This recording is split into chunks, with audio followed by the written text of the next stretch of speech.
Hello, I'm Marc Estes. I'm a cardiologist, cardiac electrophysiologist, professor of medicine at Tufts Medical Center, Tufts University School of Medicine. And I've been asked to discuss the issue today of periprocedural management of anticoagulation with a focus on the novel oral anticoagulant agents, dabigatran, rivaroxaban, and apixaban, in patients undergoing cardioversion and AFib ablation. And we'll start initially with the cardioversion. As this group all knows, AFib over 48 hours in duration puts patients at risk for stroke. That risk can be stratified based on the CHADS-VAS classification.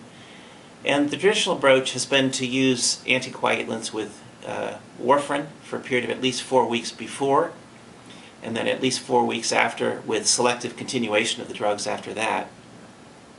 In some patients, an alternate approach is to use the transesophageal echocardiogram prior to the cardioversion, eliminating the need for 4 weeks, but with a continued need for anticoagulation afterwards.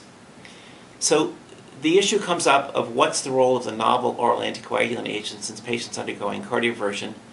And there is some limited data based on the RELY trial in just under 2,000 patients who went through electrical cardioversions, who had been on dabigatran for a period of 4 weeks prior to that.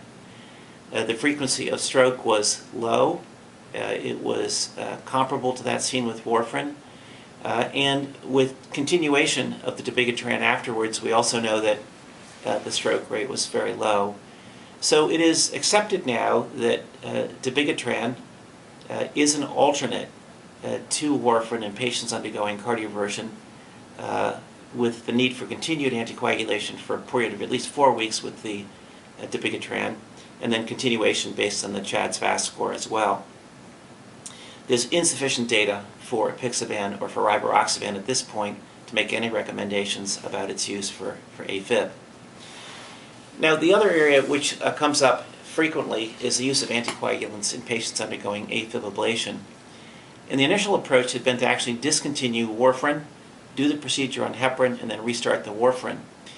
But a number of observations indicated that it was actually safer to continue the warfarin with the INR between 2 and 3 for 4 weeks before the procedure, during the procedure with supplemental heparin, and then continue it for a period of at least 3 months afterwards. There has been data published on all three of the novel oral anticoagulant agents. The most robust data comes with rivaroxaban. And the approach that seems to have evolved is one in which the direct thrombin inhibitor or factor Xa inhibitor is discontinued about 24 hours before the procedure and then restarted after the procedure, either the night of the procedure or the next day, but with bridging with heparin in between.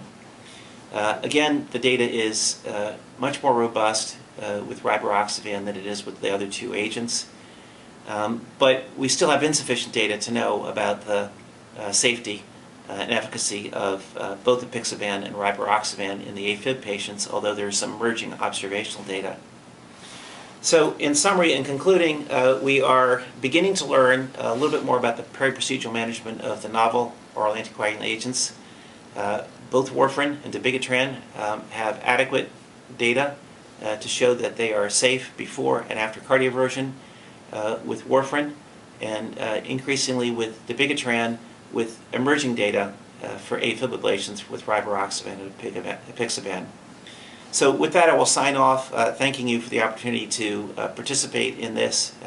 Thank you very much.